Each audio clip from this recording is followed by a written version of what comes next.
Rossiyada ishyoqmaslik uchun jazo joriy qilish taklifi bildirildi. Kelasi yil o'zbekistonliklarning Amerikaga borishi oson bo'lish imkoniyati bor.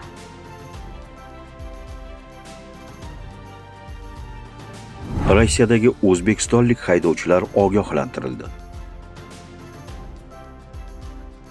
Assalomu alaykum, dasturlarimizni boshlaymiz. Rossiyada ishyoqmaslik uchun jazo joriy qilish taklifi bildirildi. Rossiya Federal xavfsizlik va korrupsiyaga qarshi kurash loyihasi rahbari Vitaliy Borodin ishyoqmaslik uchun jinoiy javobgarlik joriy etish taklifini berdi. Hujjatga ko'ra, ish bilan ta'minlash xizmati tomonidan ish taklif qilingan, lekin hech qanday asossiz sababsiz ishlamaslikka qaror qilgan fuqarolarga 1 yilgacha ozodlikdan mahrum etish jazosi belgilanishi mumkin.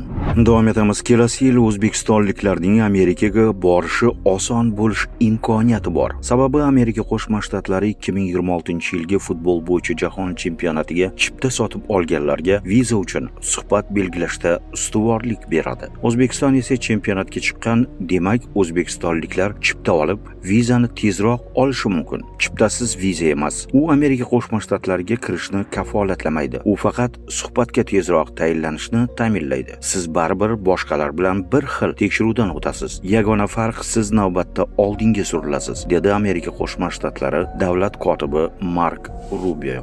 Rossiyadagi o'zbekistonlik haydovchilar ogohlantirildi. Rossiya hududida milliy haydovchilik guvohnomalaridan foydalanishning amaldagi tartibi o'zgarmoqda. Shu sababli O'zbekiston Respublikasining Rossiya Federatsiyasidagi elchixonasi ogohlantirish bilan chiqdi. Xorijiy haydovchilik guvohnomalarini tan olish bo'yicha Rossiya qonunchiligiga kiritilgan o'zgartirishlarga ko'ra, O'zbekiston Respublikasining amaldagi milliy haydovchilik guvohnomalari bilan Rossiya Federatsiyasi hududida transport vositalarini shaxsan boshqarish mumkin. Shu bilan birga Rossiya Federatsiyasi hududida kasbiy faoliyatni, taksi, yuk tashish, yo'lovchi tashish va boshqalar amalga oshirish uchun Rossiya haydovchilik guvohnomasini olish zarur. Bu esa xorijlik haydovchilarni belgilangan tartibdan o'tishni talab qiladi. Eslatib o'tamiz, avvalroq Sankt-Peterburg rasmiylari ishlash uchun ruxsatnomasi bo'lgan mehnat migrantlariga nisbatan taksichilik va kuryerlik xizmatlarida ishlashga qo'yilgan taqiqni 2026-yilgacha uzaytirishni rejalashtirayotgani haqida xabar berilgandi.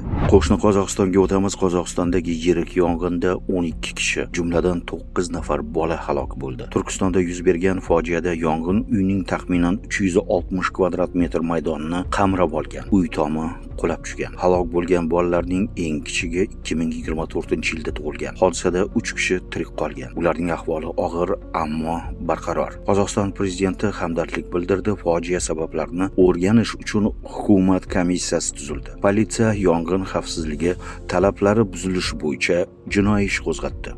Qozog'istondan chetlashmaymiz. Qozog'iston bilan chegaradagi G'isht ko'prik chegara punktida avtomobillar uchun ham yashil va qizil yo'lak joriy etiladi. Bungacha tizim faqat odamlarga amal qilgan. Bundan tashqari postda 16 ta avtomobil va yuk mashinalari uchun alohida yo'lak bo'ladi. Ta'mirlash yakunlangach, chegara postidan bir kunda 1,5 ming mashina va 50 mingdan ortiq odam o'tishi mumkin bo'ladi. Tashqi mehnat migratsiyasi tizimi takomillashtiriladi. Prezident Shavkat Mirziyoyevga sohasidagi vazifalar va rejalar taqdimot qilindi. Toshkent shahri Uchtepa tumanida xorijga ishga tayyorlash markazi, Termiz shahrida yagona migratsiya xizmatlari markazi tashkil etiladi. Poytaxtning Yashnobod tumanida xalqaro kompaniyalar bilan hamkorlikda nemis va yapon tillariga o'qitish maktablari ochiladi. Migratsiya xizmatlari raqamlashtiriladi. Tizimga sun'iy intellekt texnologiyalari joriy etiladi. Migratsiya agentligida fuqarolarga tunu-kun tezkor yordam beradigan situatsion markaz tashkil etiladi. Mehnat migrantlarning huquqiy savodxonligini oshirish maqsadida xalqaro aeroportlarda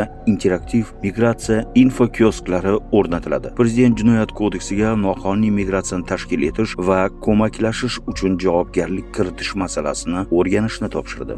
Yangiliklar bilan sizni Dilshod Umarov tanishtirdi. Kanalimizga obuna bo'lishni unutmang.